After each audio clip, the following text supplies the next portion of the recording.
I exposed my brother in bed with my fiancé. My family betrayed me at Christmas, so I cut them off and built a new life, without them in peace and freedom. Growing up in a small town outside Milwaukee, I always thought my family was my foundation. We weren't the type of people to leave things unsaid or go months without speaking. My brother Dylan and I were close in that competitive two boys under one roof kind of way. He was a year younger than me, and we'd always been compared to each other. He was the charming, free-spirited type, while I was the one with a plan. Our sister Mia was the baby in our mom's shadow, always soaking up every ounce of attention she could get. Our parents, Claire and Joe, were typical Midwest parents. Mom ran the household with an iron will, and Dad was the type to crack jokes and grill steaks like it was his personal hobby. I thought I had it all figured out, a stable family, siblings I could trust, and a fiancé who I believed was my soulmate. Emma came into my life during a group project in my junior year at W-Madison. She had this magnetic energy about her that made you want to be in her orbit. She was ambitious, confident, and ridiculously attractive. I fell for her fast. By the end of the semester, we were a couple. It felt like a whirlwind, but I didn't question it because it seemed perfect. I imagined our future together, careers, kids, everything. One November, I proposed to her. It wasn't some grand gesture, just the two of us on a crisp autumn evening. She said yes, and we started planning our wedding for the following summer. It felt like the beginning of the life I'd always dreamed of. And then it all imploded. In March, I had a random slow Friday at work. I decided to surprise Emma with her favorite takeout and spend the evening together. When I walked into our apartment, everything felt off. Her shoes were by the door, but the place was eerily quiet except for faint laughter coming from the bedroom. My stomach tightened. Something felt wrong, but I brushed it off, thinking maybe she was watching a funny video or on the phone with a friend. When I opened the bedroom door, my world shattered. There they were, Emma and Dylan, tangled up in bed. Emma was wearing the oversized t-shirt I had given her for Valentine's Day, the one with the cheesy heart print. It wasn't hard to put two and two together. They froze, both of them looking like deer in headlights.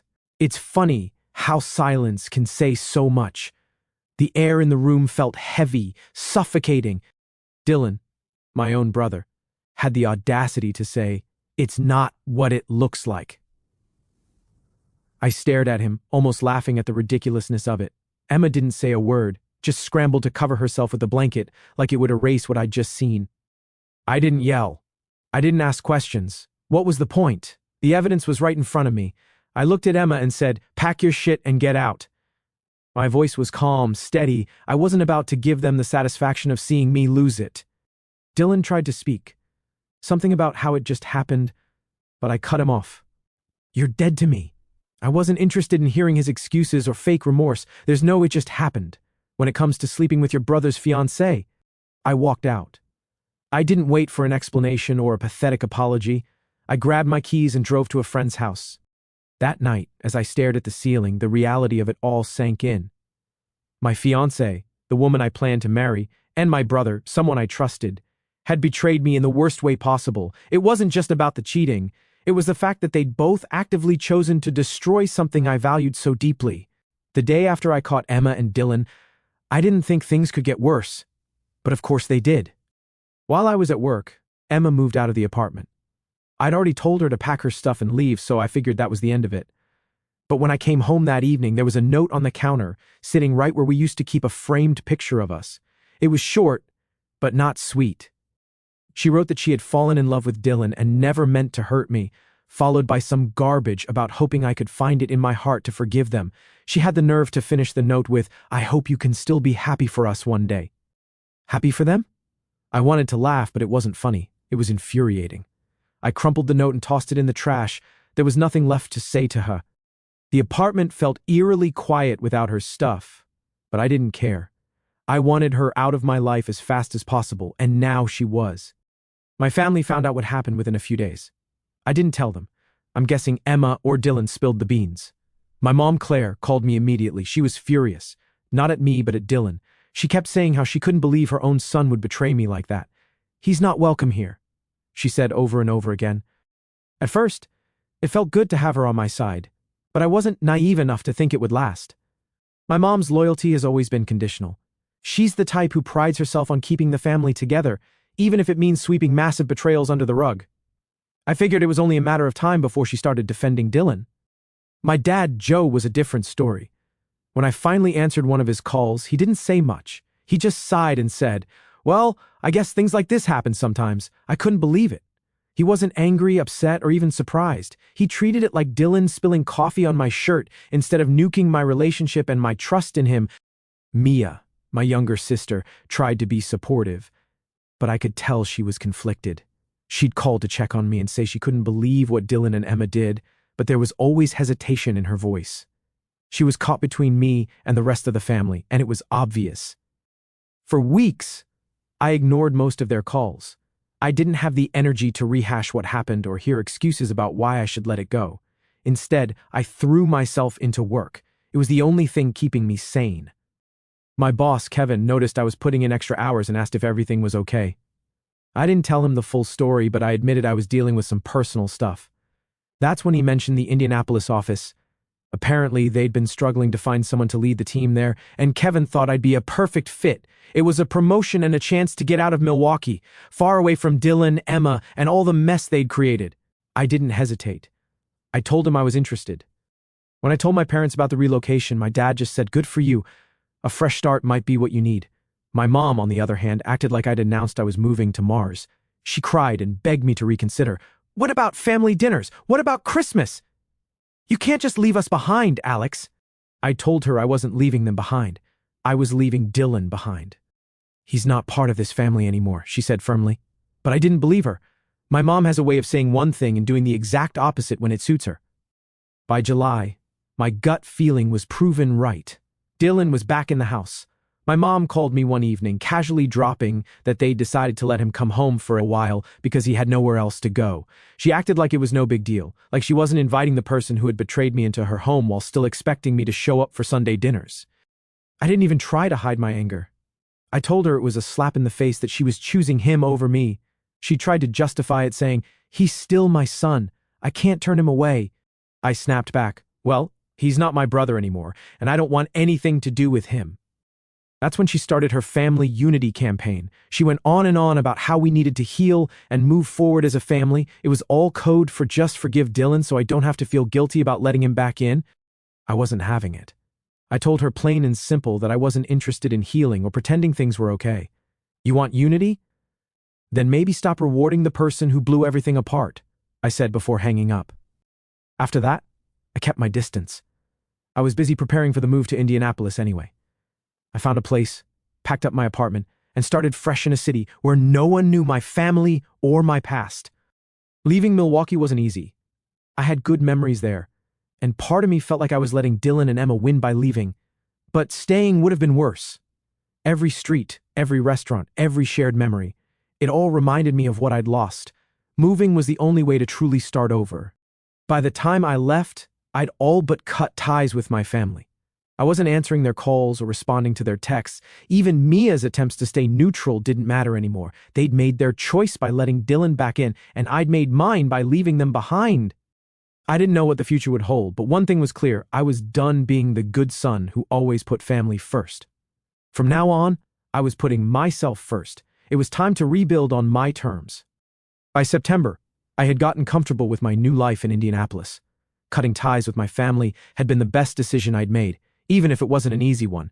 Work was going well, I'd started to make some new friends, and the distance from all the chaos was exactly what I needed. And my mom, Claire, called me. It was her birthday coming up, and she wanted me to come home to celebrate. I hesitated. My relationship with her had been strained ever since she let Dylan back into the house, but she kept pushing, saying it would be just the immediate family and that she missed me. Against my better judgment, I agreed. The drive to my parents' house was long, giving me way too much time to second-guess my decision. I told myself I was doing this for my mom, even if she had disappointed me. Maybe it wouldn't be so bad if it was just her, my dad, and Mia. When I pulled up to the house, I immediately knew something was off. There were way too many cars parked outside. My stomach dropped when I spotted Dylan's car in the driveway. My hands gripped the steering wheel as I debated turning around, but I didn't want to give my mom the satisfaction of bailing. I decided to walk in, keep it short, and leave as soon as possible. As soon as I stepped through the door, my mom greeted me with a big smile, acting like nothing had ever happened. "Alex, I'm so glad you came," she said, pulling me into a hug. Her energy was over the top, like she was trying to smooth things over with sheer force of will. I glanced around the living room, and there they were, Dylan and Emma, sitting on the couch like they didn't have a care in the world. Emma even had the nerve to laugh at something Mia said as I stood there frozen in disbelief. "Why are they here?" I asked, my voice low but sharp. Before my mom could answer, she grabbed my arm and ushered me further into the house. "Let's talk in the living room," she said, like that would somehow make this less awful. When we got to the living room, my mom started her usual spiel about healing and family. She sat me down and launched into this speech about how Dylan and Emma had made a mistake but were truly sorry, and that it was time to move forward as a family. Dylan, ever the shameless one, chimed in with, "I'm sorry, man, it just happened. He said it like he'd spilled coffee on my shirt instead of nuking my entire life." Emma followed up with, "We never meant to hurt you," which sounded even more ridiculous coming from her. She wasn't even trying to look remorseful. I stared at them, trying to figure out if they actually believed their own nonsense. The fact that they thought this was even remotely fixable was almost laughable. I leaned forward, looked Dylan dead in the eye, and said, "You're a pathetic excuse for a brother." Then I turned to Emma. "And you? I hope he cheats on you too. You deserve each other." The room went dead silent. My mom started to say something, but I didn't give her the chance. I stood up, looked her square in the eye, and said, "Enjoy your golden boy. Don't call me again." As I walked out, I could hear my mom trying to calm everyone down, saying something about how I'd come around eventually. Dylan didn't say a word, and Emma just sat there. I got into my car and drove off without looking back. My mind was racing. How could my mom think this was okay? How could she expect me to forgive and forget, like this was some minor disagreement instead of a betrayal that ripped my life apart? I spent the rest of the day trying to cool off, but I couldn't shake the anger. I kept replaying the scene in my head, wishing I'd said even more. Part of me wanted to call my mom and unload everything I was feeling, but I knew it wouldn't make a difference. She'd already made her choice when she welcomed Dylan and Emma back into her life. That night, I blocked her number. I blocked Dylan's too, even though he hadn't reached out in months. I figured it was only a matter of time before he or Emma tried to clear the air again, and I didn't want to deal with it. For the next few weeks, I kept to myself. Work became my escape, and I threw myself into every project I could find. My CO workers probably thought I was just super dedicated, but the truth was, I didn't know how else to channel my frustration. I stopped checking social media too. Seeing pictures of my family would only remind me of what happened, and I didn't need that kind of negativity. I told myself I was better off without them. But it still stung to know that the people I once trusted most had let me down so completely. Eventually, I started to feel a little better. The distance was helping, and I was slowly rebuilding my life. I told myself that I didn't need them, that I could create my own version of family with people who actually cared about me. But deep down, I knew this wasn't over. My mom wasn't the type to give up easily, and I had a feeling she'd find another way to drag me back into the drama. For now, though, I was content to keep my distance and focus on myself. Let them have their family unity. I'd rather be alone than surrounded by people who didn't value me. If they wanted to live in denial about what Dylan and Emma had done, that was their choice. I wasn't going to be a part of it. I didn't know what the future held, but one thing was certain: I was done letting them dictate my life. From now on, I was living on my own terms. By January, life in Indianapolis had become everything I hoped it would be. It felt good to be miles away from the chaos my family had created. I wasn't waking up every day angry anymore. I had space to breathe, think, and focus on myself. That's when Sarah, my distant cousin, slid into my messages. I barely knew her. We'd only met a few times at family events over the years, and even then, I don't think we ever exchanged more than a few words. So when she messaged me out of nowhere saying she was moving to Indianapolis and could use some help settling in, I was skeptical. At first, I debated ignoring her message entirely. My family had proven time and time again that getting involved with them, even peripherally, was a mistake. But part of me felt bad. Sarah hadn't done anything to me personally, and she might not even know the full story of what had gone down.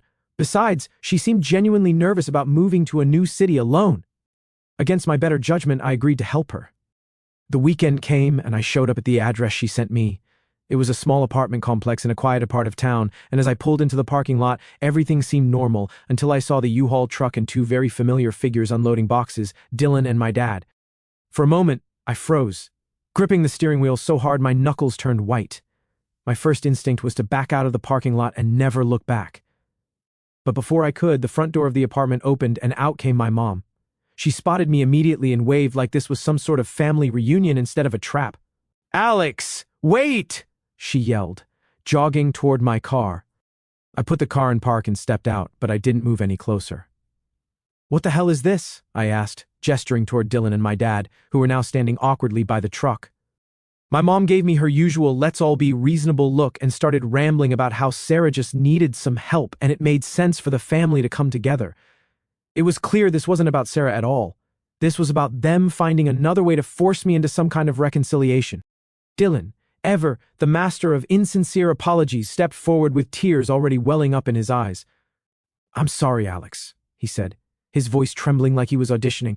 "I know I messed up. I just want to fix things." I stared at him, completely unmoved. It was the same script he tried at my mom's birthday party, and it was just as pathetic now as it was then. Then my dad decided to jump in. "Alex, come on," he said, his tone that irritating mix of exasperation and condescension he always used when he thought I was being unreasonable. "You're holding on to this grudge and it's tearing the family apart. Be the bigger man." That was it. Hearing him tell me to be the bigger man as if Dylan's actions were some minor mistake I needed to get over sent me over the edge. He had no idea what it felt like to be betrayed by your own brother, to lose not just a relationship but the trust you had in the people closest to you.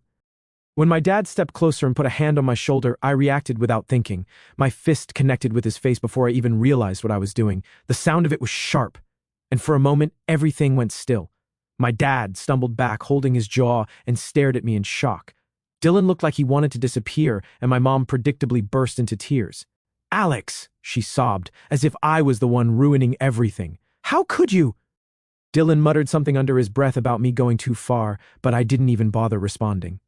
I turned and walked back to my car. "Don't follow me," I said over my shoulder. When I got home, I blocked Sarah immediately. I didn't care if she was part of the setup or just a pawn in my mom's latest scheme. Either way, I wanted nothing to do with her.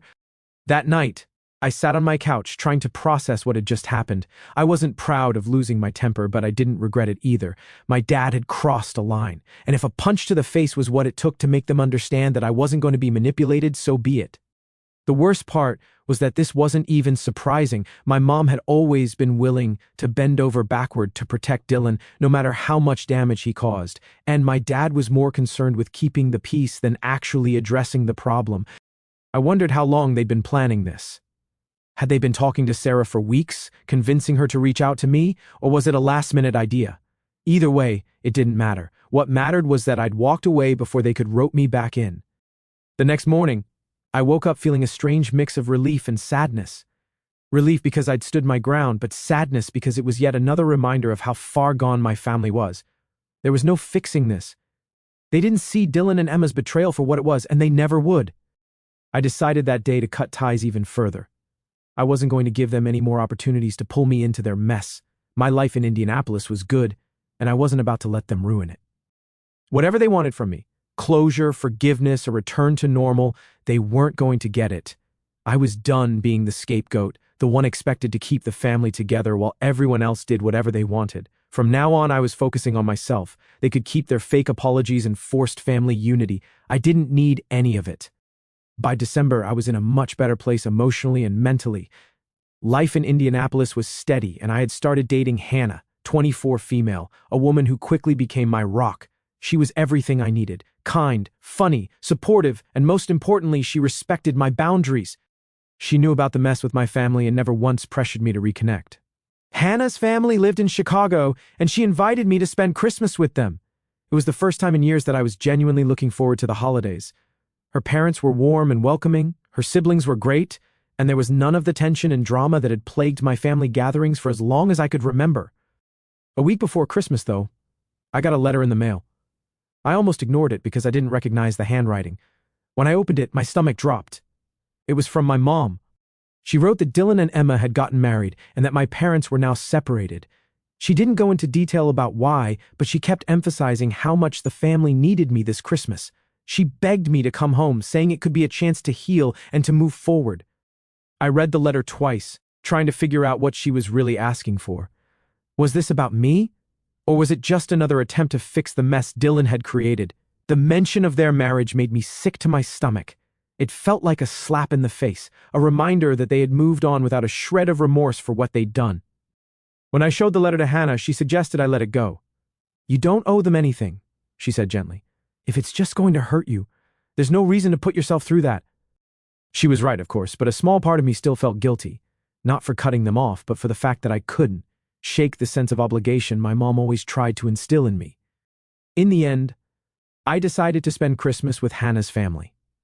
They lived in a cozy house in the suburbs of Chicago, and as soon as we arrived, I knew I had made the right choice. Her parents greeted me with hugs, and her mom immediately started fussing over whether I liked hot chocolate or mulled cider better. It was simple and wholesome in a way I hadn't experienced in years. We spent Christmas Eve decorating the tree, baking cookies, and playing board games. It was the kind of holiday I'd always wanted but never really had. For once, I wasn't waiting for some kind of argument to break out. Christmas morning was just as peaceful. Hannah's family had a tradition of opening presents in their pajamas, and they even had a stocking for me with my name on it. It was thoughtful, simple, and made me feel like I belonged. But even in the middle of all that warmth and happiness, the thought of my family lingered in the back of my mind. I couldn't help but wonder what they were doing, whether my mom was sitting alone in the house, whether my dad was celebrating at all, or whether Dylan and Emma were playing happy couple while the rest of them pretended everything was fine. I pushed the thoughts aside and focused on the moment. I wasn't going to let their drama ruin this for me. In January, just as I was settling back into my routine, I got an email from Mia. I hadn't heard from her in months, so seeing her name in my inbox was a surprise. Against my better judgment, I opened it. Mia wrote that my dad was now living in a motel and that Dylan and Emma were struggling financially. She didn't go into too much detail, but she hinted that Dylan's work situation wasn't stable and that Emma was apparently unhappy in their marriage. I stared at the screen, trying to figure out why Mia thought I needed to know any of this. Was she looking for sympathy? Did she expect me to swoop in and fix things? If so, she was going to be disappointed. I didn't respond to the email. What was I supposed to say? "Sorry to hear that, but it's not my problem." I wasn't going to get dragged back into their mess no matter how bad things got for them. They had made their choices, and now they had to live with the consequences. Still, a part of me felt vindicated. They were struggling, and while I didn't take pleasure in their suffering, I couldn't help but feel like it was karma catching up to them. Dylan and Emma had destroyed my life, and now their perfect little bubble was starting to crack. Hannah noticed I was quieter than usual that evening and asked if everything was okay. I told her about the email, and she just nodded, her expression soft but firm. "You've done the hard work of moving on," she said. "Don't let them pull you back in." She was right. I had spent too much time rebuilding my life to let their problems derail me now. Whatever was happening with my family wasn't my responsibility anymore. The next morning, I deleted Mia's email and blocked her address. It wasn't easy, but it was necessary. I wasn't going to let them use guilt or pity to worm their way back into my life. That Christmas with Hannah's family felt like a turning point. For the first time, I realized what it meant to be truly free of the toxicity I had grown up with. I didn't need my family's approval or their validation. I had found people who cared about me for who I was, not for what I could do for them. The chaos of my past wasn't going to define me anymore. I had built a new life and I wasn't looking back. By the time June rolled around, I was feeling good about how far I'd come. My life in Indianapolis was stable. My relationship with Hannah was growing stronger every day, and my family was nothing but a distant memory. I had blocked them all, ignored every half-hearted attempt to reach out, and focused entirely on myself. But of course, they weren't done with me. One Saturday morning, I was getting ready to head out for a run when I heard a knock at my door. I wasn't expecting anyone, and when I looked through the peephole, I froze. It was Mia. I hadn't seen her in over a year. For a split second, I considered pretending I wasn't home, but eventually, I opened the door, and she immediately started crying. "Alex, I'm so sorry," she said, stepping into the hallway before I could invite her in. "I should have stood up for you more. I should have done more." Her words caught me off guard. For so long, Mia had been this passive presence in my life, someone who never outright hurt me, but never really defended me either. Hearing her take responsibility was unexpected, and I wasn't sure how to respond. "I cut ties with Dylan and Emma," she continued, "and Mom, I just couldn't take it anymore." I folded my arms and leaned against the doorframe. "What do you want, Mia?" She hesitated, wiping her eyes. "I just want to talk. Dad wants to talk too. Can we meet, please?" I should have said no. Every instinct in my body was screaming at me to shut the door and move on with my day. But there was something about the way she looked at me, pleading, desperate, that made me pause. Against my better judgment, I agreed. A few days later, we met at a quiet diner on the edge of the city. Mia was already there when I arrived, sitting with our dad, Joe. I hadn't seen him since I punched him in the face outside Sarah's apartment, and the tension between us was palpable. He stood up as I approached, extending a hand. I didn't take it. Instead, I sat down across from them and waited for one of them to speak. "I'm sorry," my dad said finally, his voice low, "for everything. I should have done more to protect you. I should have handled things differently."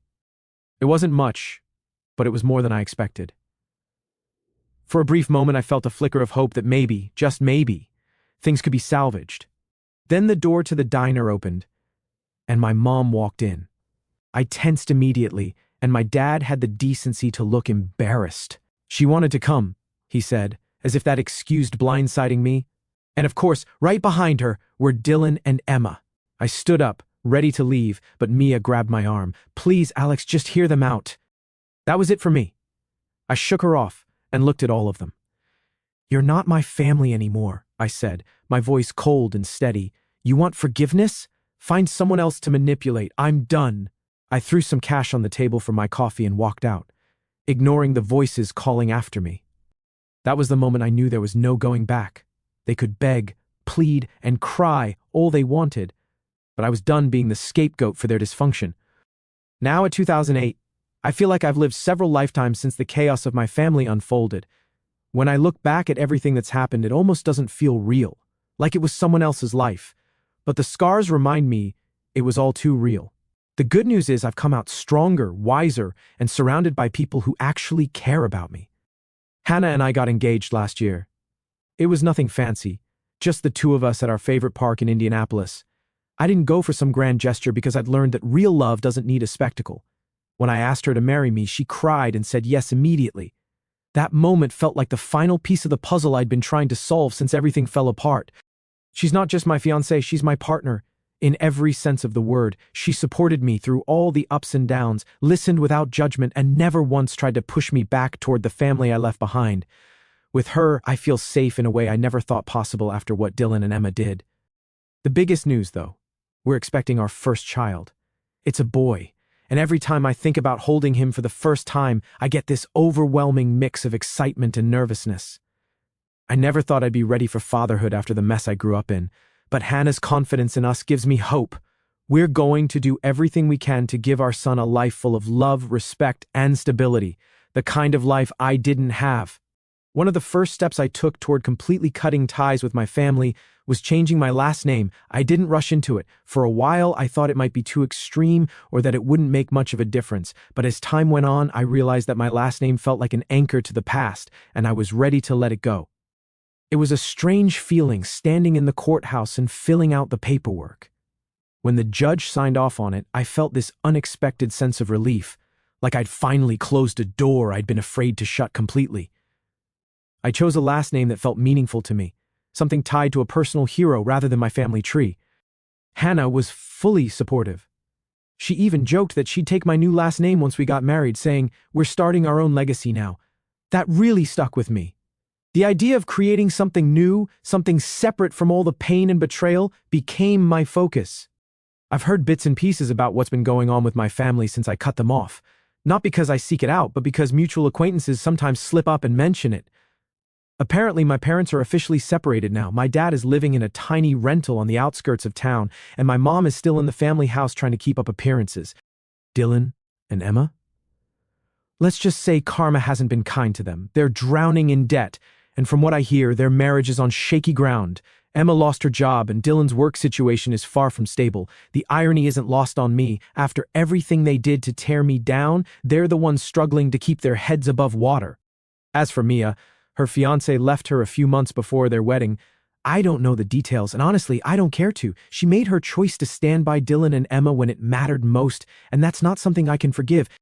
The last time I heard from any of them directly was over a year ago when my mom sent me another letter begging me to reconnect. I didn't even open it. I tossed it straight into the trash. Whatever regret they feel now is their burden to carry, not mine. One of the biggest lessons I've learned through all of this is the importance of setting boundaries. For so long, I let my family push me around, guilt me into forgiving them, and make me feel like their problems were my responsibility. Cutting them off wasn't easy, it was messy, but it was the only way to truly move forward.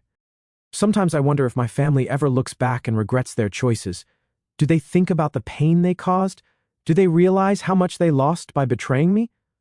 I'll probably never know, and that's okay. Their regret, or lack of it, doesn't matter anymore. What matters is that I finally found peace. If anyone reading this is going through something similar, let me tell you, it's not easy to walk away from toxic relationships, especially when they're family.